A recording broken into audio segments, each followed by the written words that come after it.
welcome back, everybody, to another episode of the Nonprofit Show. I am thrilled you are here because this is one of the topics that I get asked about the most. Case in point, last week I was at a breakfast place meeting with two executives, and the owner of the restaurant came up and said, Julia, I've got some board questions for you. while I was meeting with two other leaders. I mean, I get this is such a big topic. And so we're going to talk about interim executives and the relationship between the board, the executive, how this all works. And we have brought in some real top leaders in this concept. Jeffrey Wilcox, he's the president of Interim Executives Academy. You will recognize him as one of our go-to leaders. And then Ann Wilson, a peer advisor and faculty member at Interim Executives Academy. Welcome, you two. Thanks, Julia. Delighted to be here. You know, as I said, this is such a big topic. It's one of consternation and it's emotional, and we don't spend enough time on it until we have problems. And so I'm really excited to get your guidance and your leadership on this. You know, we have guidance and leadership every day from our presenting sponsors. They include Bloomerang, American Nonprofit Academy, Staffing Boutique, JMT Consulting, Interim Executives Academy, Your Part-Time Controller, and Fundraisers Friday. I'm Julia C. Patrick, CEO of the American Nonprofit Academy, and I am delighted, as I mentioned, to welcome Ann Wilson, one of the peer advisors and faculty members at Interim Executives Academy, along with Jeffrey Wilcox, the president and, dare I say, founder extraordinaire of Interim Executives Academy. Jeffrey, let's start with you because I think a lot of folks will recognize you. They will know you from your thought leadership. But talk to us about this exciting branding that started recently this year in 2025. Well, for the past 20 years, Julia, we have helped to train and support people who are providing strategic transitional leadership to nonprofits. And that teaching process was through an academy. Today, we have over 700 graduates. And so it only became natural that perhaps the name Third Sector Company may have been the home of the academy, but the academy is the brand of what we stand for quality interim leadership in this country. Mm-hmm. You know, I love that. And my own company has the name Academy in it. And I love the concept of what an academy is and what it does. And so I think this is just really a great move. And you're a new voice and a new face. And so we're delighted to have you here. Talk to us about your concept of interim executive work and how it all links up to Interim Executives Academy. Well, as a matter of fact, I am a graduate of the Interim Executives Academy and have served as an interim placed by the Academy, and also have the great privilege of advising current interim executives. So this is a topic also of great interest to me. I've served as a CEO of a nonprofit. So the power of the board executive partnership is it's one of the most important levers, I think, for the impact of our nonprofit community. And this conversation is one that is really needed, and I think many executives and interim executives seek. You know, I love the way you phrase that because I feel like, unfortunately, it's somewhat of a mystery. And yet we know we need, you know, to replace somebody, or we need an interim, or we need to find somebody. I mean, we know that we have these tasks, but we don't often step back and say, okay, what's the foundational nature of this? Because we got to get this right. And so let's jump into this and talk about this relationship. And I say it's a relationship. I mean, I think it's like something, it's a marriage of in many, many ways. What do you see when things are working right and it's a strong relationship between that executive and the board? Jeffrey, I'm going to start with you and get your perspective on this. Well, you know, Julia, as a consultant around boards, you often feel, you talked about marriage. you often feel like, Dr. Ruth or Dr. Spock walking into a boardroom. Everybody's looking for the silver bullet to make this relationship well. Yeah. But the key focus on this, Julia, is it has to do with, yes, there are responsibilities, but they take place in a relationship. And how much time do we talk about the relationship itself? So when you look at what are the elements of a strong relationship, actually there's a few key ones that we can never ever waver from. Number one, the key elements are we recognize that we are pursuing a mission together. The mission is the navigation piece. We have responsibilities that are a partnership that will arrive at delivery at that mission. Mm-hmm. And we talk about the relationship itself because it's so important. We also talk about what is the mutual accountability to one another to serve the mission well. In the academy, we teach that there's three things that base this relationship, Julia. The first one is the content of our relationship clear? This is my job. This is your job. This is my 90-day goals. This is my 120-day goals. Yeah. Then it takes place in a culture. Do we have a culture of cooperation, or do we have a culture of power struggle? And number three, do we recognize and appreciate the character of each person that's available? Some are introverted, some are extroverted, some are in one generation or another. But the successful relationship recognizes that there is clear content happening in a functional culture with respect for the character of the people that are involved. Wow. So, Anne, I love those words and I love that concept, but it seems to me that not everybody's going to come to the table knowing this or having even been in an environment where this existed before, right? I mean, how do you kind of navigate this if these concepts aren't familiar with the team that you're engaging with? It's a very good question. And I think the trained interim comes in with a deep commitment to transparency and open communication and kind of setting that tone and reaching agreement with the board chair from day one. This is what we're going to accomplish together in a limited time frame. I mean, that's both the power and I call it liberation of being an interim. It's not forever. You are not the permanent. And so you have this period of time where you can recalibrate the organization against the mission in an atmosphere of open communication, mutual accountability, and this idea of staying sort of in your lane in the roles and responsibilities, the difference between governance and management. And I think the interim and the board chair relationship sets the tone for that. And it must begin on day one. Actually, before day one, on the agreement to an engagement together, is that this is the way we're going to work together to further this mission and bring this organization to its full possibility.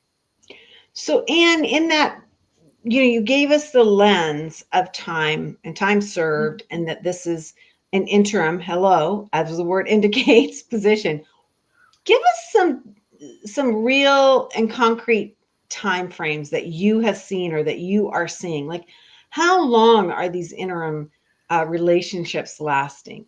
Well, I think that that is a movable target to a certain degree, but it's probably at least 6 months. It could be as long as 18 months.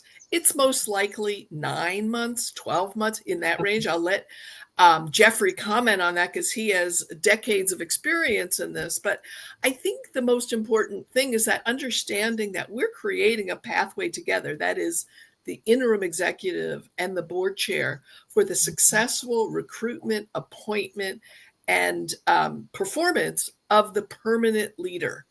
And I just would say at the outset that I know Jeffrey and I agree strongly that the interim is not a candidate for the permanent position. And starting with that understanding with this board chair is very important, because frankly, some board chairs think, "Ooh, this might be a tryout, right, for the next permanent executive," because it can be, I suppose, an interesting idea, but it misses the opportunity of the value of an interim and this window to really a recalibration, reset for the board and the staff. We haven't talked about the staff yet, but the visibility to the staff's performance, satisfaction, capabilities is a very unique opportunity for the interim as well. And Julia, back to your question too about what constitutes a strong relationship. I think there are two what might seem minor points to that are never mentioned that I think we have to. The first one is a successful relationship is free of conflict of interest, because a successful relationship does not have undue pressure put on either party because a conflict of interest is occurring. And I can't begin to tell you the number of times our interims walk into boards and executive relationships where there clearly has been a conflict of interest in vendor selection on who sits on that board, or the relationships that exist between staff and that board. Conflict of interest is a secret weapon in a successful relationship. And the second one is there is intentionality brought to celebration. Yes, we have hard work to do to provide healthcare, education, to make sure that we are ending poverty, that social justice is occurring. That is hard, tireless work. But a successful relationship celebrates every single footstep we make forward, because it's volunteers and underpaid people trying to do miraculous work. And if we don't celebrate, you don't have a successful relationship. Yeah. Wow. I love that. That's not what I would have ever thought I would have heard you say. When you said you had 2 points, I was trying in my mind, I'm like, okay, what are they going to be? But I love that, because I think that, to your point, Jeffrey, is that sometimes that's the thing that gets us through. That's the thing that moves us forward. We've got to find joy in our work, and we've got to find the success where we can. And I would say that oftentimes, and I would love to get your feedback on this, oftentimes when you're talking about interim leadership, it's not like all rainbows and unicorns. There's been some problems, because you're coming into an organization that probably is having some challenges. Is that fair to say? I would say it's one of our top 3 challenges. Interims, unlike consultants, interims find themselves immersed in the relational issues that an organization has created, sometimes, Julia, over years. Yeah. It's the relational piece here. And so you've got the board, the staff, and the community. And we have to teach interims how to do each of those. What's so beautiful about all of this is an interim can speak truth about, you folks are not celebrating enough. You folks have got a conflict of interest that is actually sabotaging your decision-making power. You're not exercising term limits, which is not creating a generational succession plan here.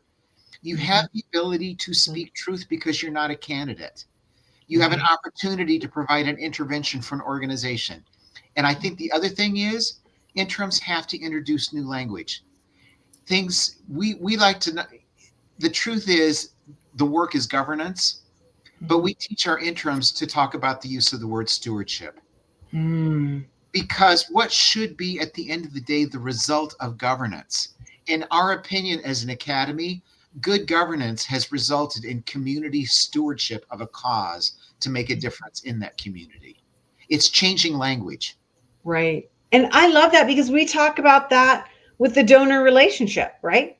It's stewardship. I mean, and that, I think, is a great word. And it's a phenomenal concept that for some people, it's unfamiliar, right? That's right. Because it removes the emotional independent aspect.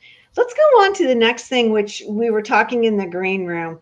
Board chairs, I feel, make or break an organization. It's one of those things that you can have a fabulous board chair with like a kind of lackluster organization and things hopping and a popping, or you can have an amazing organization that's just fabulous and a lackluster board chair that really kind of pulls things down. How do you see and the relationship between the board chair and the interim? Again, we're talking about a changing time, a limited time. What does this look like? Well, as we've said, sort of the open communication and a shared sense of urgency, because of this time limited aspect of an interim, that we've got to get some things done together. As you said, there would not be an interim if there had not been some significant change. It may have been a happy change, but it may not have been a happy change. The other thing is, I think that, the line of sight between boards writ large and the staff of a nonprofit is often not clear. And I think there's some truth telling to be done first as the interim arrives, to learn from the board chair. This is what's working as we see it from the board, among board members, as well as between the board and the staff and the previous executive. That's something that, getting to quickly is very, very important. And then as time goes on, I think the interim has a unique opportunity to say back to the chair first, this is what I'm seeing. This is where you had it right. This is where you have it wrong. And those may be relationship, cultural, but they may be brass tack operational issues. I think Jeffrey will attest that many interims walk into a financial situation that is a lot worse than what the board understood at the time. And that truth telling is set from the day one. And the board chair, I think, sets the tone for that. Obviously, the interim exec, creates that in partnership, but that's a very unique and precious relationship. Jeffrey, when I'm hearing Anne address this, I'm thinking, holy moly, that board chair needs to be meeting with the interim executive like every week, or Yes. How do we look at this? How do we create this structure so that we are doing these things and not waiting a month or a quarter to meet up? What do you recommend? Well, we started this conversation with what is the relationship between the exec and the board. Mm-hmm. And it begins by understanding, does the board chair actually have a job description? Has everybody agreed what this role is? Now, I will tell you, at the Academy, we're pretty prescriptive, and some would disagree with us. But if an executive has a board of 32 people, that does not mean that person has 32 bosses. The executive reports to a board and is supervised by a board chair. Mm-hmm. And the fact of the matter is, when you look at content, culture, and character, a board chair has a responsibility to make sure the good content is being delivered, that everybody understands their job is being held to it. Number two, that there is a healthy culture at play, and if not, there's an intervention. And the board chair demands that every human being around the table be respected, valued, belong, and included, because their character is needed for the mission statement. If a board chair does not see themselves as a steward of content, culture, and character, you're not going to have the board relationship that you need, because individuals aren't collectively unleashing their power to accomplish something together. Yeah. So that's kind of perilous, because if you're speaking truth to power, and you have this situation, I can see where it's like you have a great board chair that gets this, that connects up. Wow, you can crank through some really exciting things. If you don't, this seems to me, Jeffrey, like number one stumbling block. It is. And this is the beauty of an interim executive director, Julia, because an interim executive director, upon their interview, will say, if I'm going to be your interim, this is the kind of board chair I need for you to be. Mm-hmm. And if you don't have that negotiated and talked about in advance, we will tell our interims, don't take the job. Don't take the job. You can't do your job if you have not negotiated with the board chair to do their job. So the magic of interim leadership can be proven to that organization and community from the beginning. Mm-hmm. Wow. So I got to believe that when that conversation is had, based on my board experience and working with board chairs, that's probably somewhat of a shock. It's a wake-up call that hopefully it's a wake-up call that says we are all in this together. Yeah. You're not hiring me to be a temp. I'm not here to water the plants, bring in the newspaper, and feed the dog until the real exec shows up. We're going to get this organization ready for its next chapter of service. Mm-hmm. I'm going to show you how to do it. but I'm going to do it with you. I'm not going to do it for you. Right. Mhm. Yeah, it's fascinating. And it's, that's got to be one of those things that when I hear you say that, Jeffrey, I'm like, okay, wow, I'm empowered. I'm not working from fear. I can see that maybe this change is going to be good. Sometimes I think a lot of boards are like, just stick with the current CEO because it's better that, the devil you know than the devil you don't kind of mentality, which is so dreadful. But I think it's real, right? Mhm. And so it's such a fascinating thing to think that you start with this. And I think it's pretty bold but realistic to say this might not be a good fit if we can't start at that level. Absolutely. And, the commitment to the regular communications in person or Zoom or phone, as well as written, we're going to communicate with one another. You're going to know exactly what I'm going to working on, board chair, and why. And this is going to be a drumbeat of information to grow and frankly learn together. I would say one of the other things is we all know that there are plenty of board chairs out there who sort of inherited the position. Yeah. You're the next in line, but there hasn't necessarily been an investment in the organization in board development, board training. What is the legal as well as best practices of boards? And I think uniquely an interim can introduce those things, without any baggage, but Mhm. getting ready for your permanent executive, let's nail down and kind of upscale our governance practices. Is there a governance committee? Are there term limits? When's the last time you looked at your bylaws? How do you run a meeting? Who gets to put an agenda item on? All these things. Many boards are just, they just roll on and they've been doing things a certain way, and the freshness of an interim can introduce these ideas. And in fact, there's a ton of resources out there. We all know that, right? There are best practices, and that can be a revelation to boards. And the interim uniquely can introduce those things. So I really love this idea of training up and getting everybody comfortable. Jeffrey, it makes me think, a lot of organizations, because of this board chair thing, that whole, well, I got voted on because I wasn't at that meeting kind of thing, which, we've all seen and heard about that. Um, do you ever advise that it should be the board chair and a board chair elect working in concert with this interim executive, or should we wait, and hold off on that next level of leadership? Oh, Julia, you know some of our secret sauce. We absolutely teach a couple of things in the academy that we've touched on here.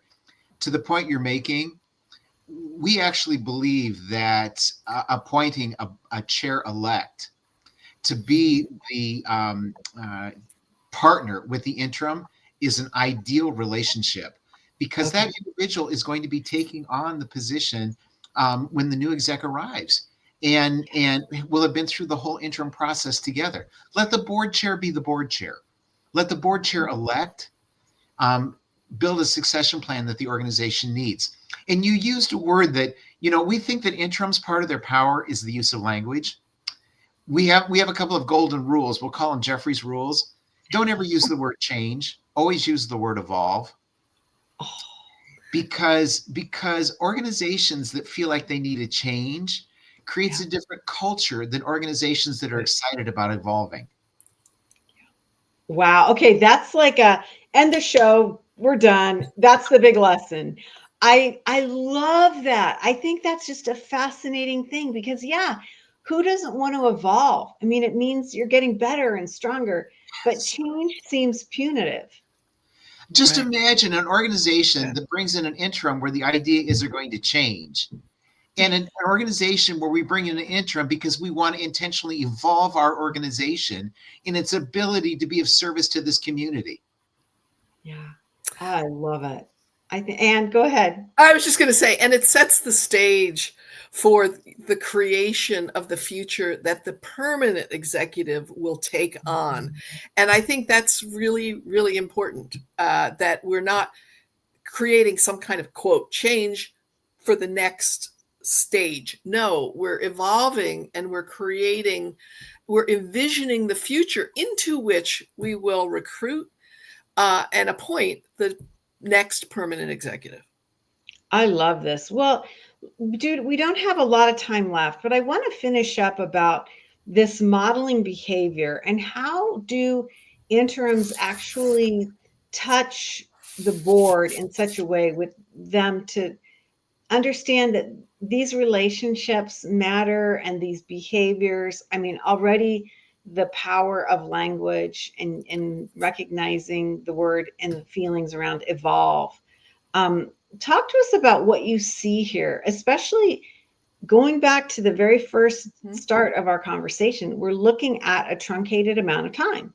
Right. We have to get all this done really quickly. Jeffrey, what do you see? Like, how does this play out?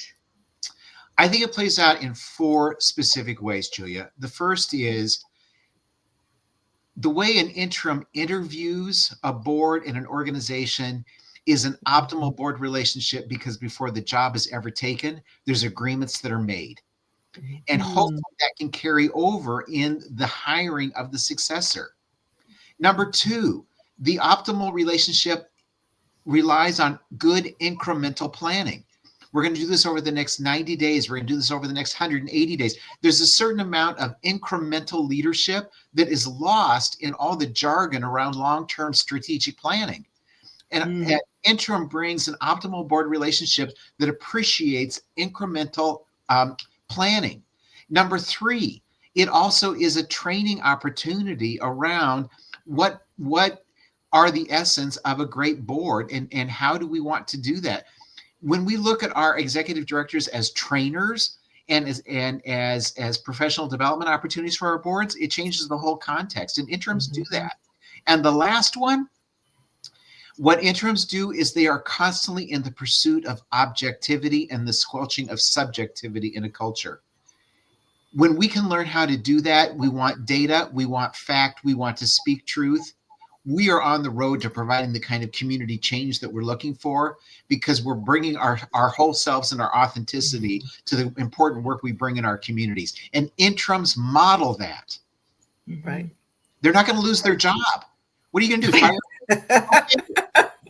There's such a freedom around that. That's a freeing experience. May I just add, I would just say, on a practical basis, any interim ought to have a one-on-one conversation with every board member, right?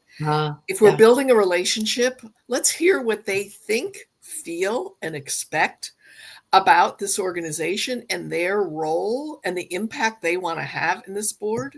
We started talking about relationships, and it begins with that, touch, right? And I think taking the time to do that as an interim is such a valuable thing. And it pays off dividends for the entire tenure of the interim assignment. So I mean, how to take those principles that Jeffrey just described, which I agree with 100%, and then actualize those by taking the time to develop those relationships and know, so every board member feels heard.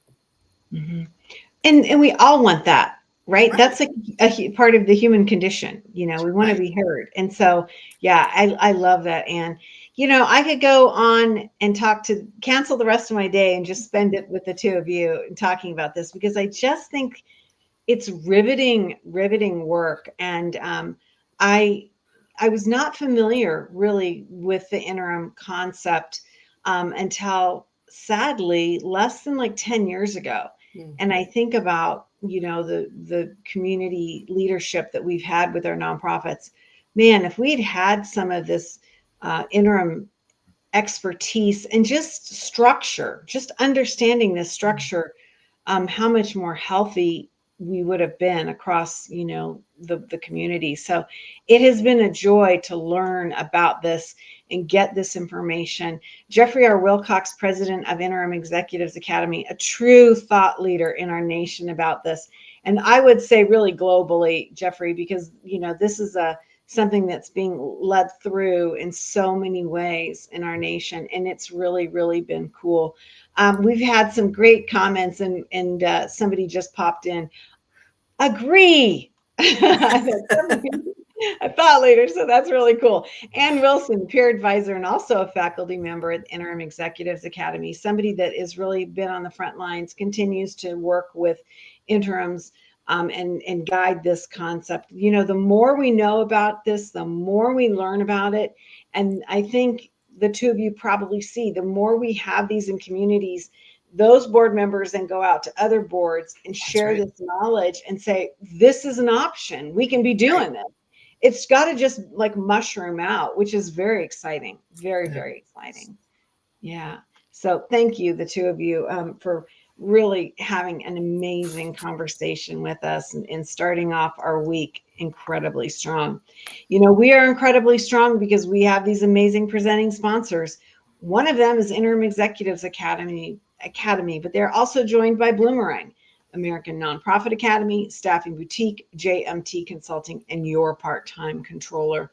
You know, we end each and every episode with this mantra. And wow, after this conversation, I'm thinking about it in a completely different way. But it goes like this: to stay well so you can do well.